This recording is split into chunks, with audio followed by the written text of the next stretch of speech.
Bonjour, je m'appelle Boris, je suis professeur à l'école Alphabet à Nice et aujourd'hui on va reparler du passé. Je viens de vous écrire 3 phrases au tableau. La première, quand je suis rentré chez moi, ma copine, petit 1, a préparé le café. Petit 2, préparé le café. Petit 3, avait préparé le café. La question est la suivante. La ou lesquelles de ces 3 phrases sont correctes? La 1, la 2 ou la 3? Je vous entends. Quelques-uns ont pensé à la 1, la 3, la 2 et la 3. Non. La 1 et la 2? Non. Les 3? Et oui, les 3 sont corrects. Ça dépend le type de copine que vous avez. Observons maintenant la première phrase. Quand je suis rentré chez moi, ma copine a préparé le café. Nous avons une première phrase et une deuxième phrase. Observons les verbes. Quand je suis rentré chez moi. Il s'agit de quel temps du passé? Passé composé? Oui. Ma copine a préparé le café. Imparfait? Non. Passé composé? Oui. Composé comme la salade composée. Observez les verbes. Les verbes sont composés. Il y a un auxiliaire, il y a un participe passé. Donc nous avons une première phrase au passé composé et une deuxième phrase au passé composé. Qu'est-ce qui se passe dans cette première phrase?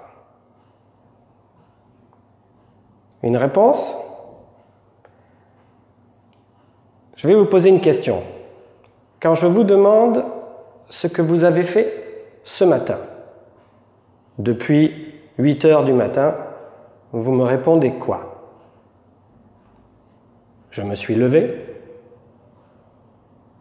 j'ai pris une douche, passé composé, j'ai mangé, passé composé, je me suis lavé les dents, passé composé, j'ai pris le bus, passé composé, et je suis arrivé au travail, passé composé. Vous avez utilisé 6 passés composés pour exprimer des actions qui se suivent, qui sont donc consécutives. Donc, qu'est-ce qui se passe ici? Quand je suis rentré à la maison, ma copine a préparé le café. Et oui, vous pensez juste. Quand je suis rentré à la maison, j'ai donc ouvert la porte et ma copine a commencé la préparation du café. Il n'y a aucune antériorité puisqu'il s'agit de 2 passés composés. Observons maintenant la deuxième phrase. Est-ce que vous connaissez cette conjugaison, ce type de conjugaison? Quand je suis rentré à la maison, ma copine préparait le café. Il s'agit de quel temps? Le passé composé? Non, il n'y a aucune composition. L'imparfait? Oui, il s'agit de l'imparfait. Est-ce que vous savez pourquoi l'imparfait s'appelle l'imparfait? Ou plutôt, est-ce que vous savez à quel moment on doit utiliser l'imparfait? Je vais vous donner 2 ou 3 exemples. Hier, j'ai été dans un restaurant, imparfait de la description. J'ai rencontré une personne qui s'appelait Jack, imparfait de la description. Il parlait bien le français, imparfait de la description.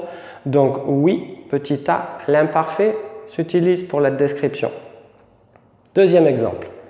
Quand j'étais enfant, je buvais beaucoup de coca. J'allais tous les week-ends à la plage. Et oui, j'habite à Nice. Je faisais tous les lundis du judo. Tous les lundis, tous les week-ends, tous les soirs, régulièrement, jamais. Oui, petit b, on utilise l'imparfait pour les habitudes. Petit c. Et là, je répète ma question. Est-ce que vous savez pourquoi l'imparfait s'appelle l'imparfait? Eh bien, tout simplement parce que ça vient du latin imperfecto, qui veut dire non accompli, non fini, non parfait. Et ici, vous l'avez bien compris, la préparation du café est tout simplement incomplète. Ça veut dire qu'on utilise l'imparfait pour le petit c pour des actions passées qui ont été interrompues, qui ont été coupées, qui ont été arrêtées par une autre action. Parce que bien sûr qu'aujourd'hui, le café, il est dans mon estomac et même dans les toilettes. Mais quand je suis arrivé à la maison, je suis arrivé et j'ai interrompu la préparation du café. Voilà pourquoi la préparation était imparfaite.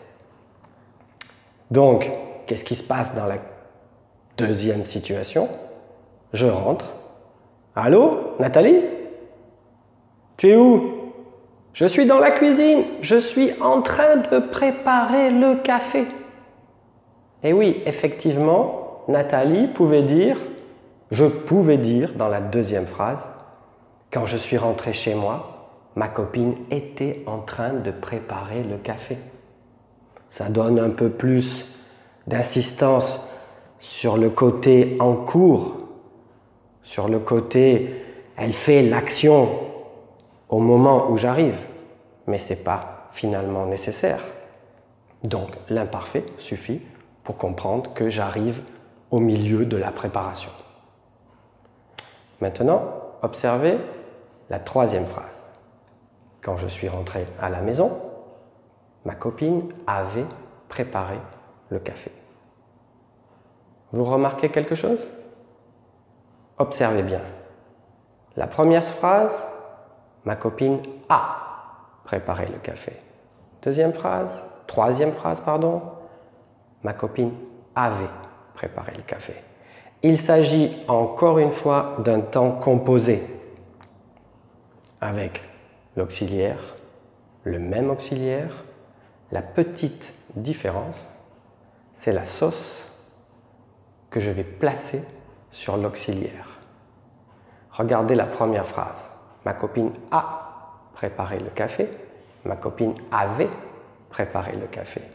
Dans la première phrase, l'auxiliaire est au présent. Dans la troisième, l'auxiliaire est au passé. C'est un peu un autre passé composé, mais avec une sauce plus passé. Et oui, vous avez compris. Le troisième, donc le plus que parfait, est finalement un autre passé composé, mais avant le passé composé. Et c'est pour ça qu'il s'appelle le plus que parfait. Puisque, rappelons-nous l'imparfait. L'imparfait est une action qui n'est pas finie, puisque interrompue par une autre action. Donc le passé composé pourrait presque s'appeler le parfait, puisque l'action est finie.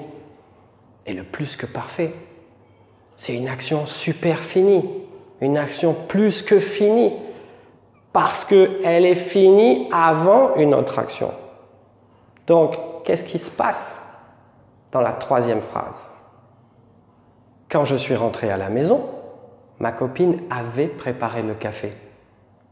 Où est ma copine? Où est le café? Et oui, vous avez bien compris, le café est sur la table, déjà fini. Ma copine a préparé le café avant que moi, j'arrive à la maison. Il y a bien 3 situations possibles dans le passé. J'arrive et ma copine commence le café. J'arrive et ma copine est en train de faire le café. J'arrive, Ma copine est parfaite, le café est sur la table. Donc, certains vont penser, est-ce que le plus que parfait est vraiment nécessaire quand on parle au passé? Bien sûr. Par exemple, pour exprimer les causes. Max a eu un accident de voiture la semaine dernière. Mais pourquoi? Parce qu'il avait bu une bouteille de whisky avant de prendre le volant.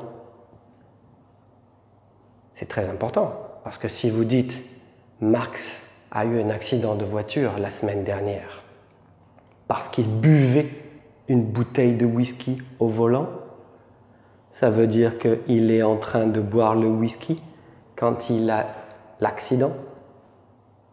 Ça veut dire que l'action de boire a été interrompue par l'accident. Mais non, Max a eu un accident parce que avant de prendre sa voiture, il avait bu. Autre exemple, l'année dernière, je suis allé au Mexique pendant 2 semaines. Pourquoi, Boris, tu es allé au Mexique? Bien parce que 3 ans avant, j'étais déjà allé au Mexique et c'était tellement fantastique que l'année dernière, j'y suis retourné. C'est compris? C'est fini. Si vous avez des questions, abonnez-vous.